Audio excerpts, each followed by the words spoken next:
There's a principle in fitness called specific adaptation to imposed demands. And all that really means is, if you want to get better at X, you got to spend at least some of your time doing X.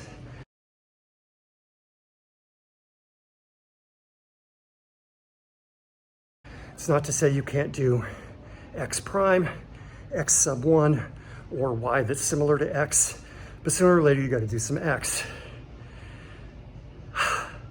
I don't like sprinting, but it does different things for you than steady state, long distance, bicycle cardio of the kind of riding that I usually do.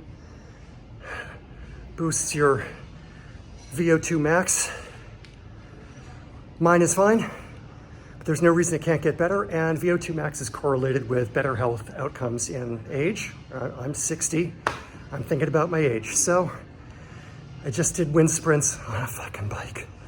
A couple of minutes of warm up, 30 seconds on and a minute off, 10 minutes total.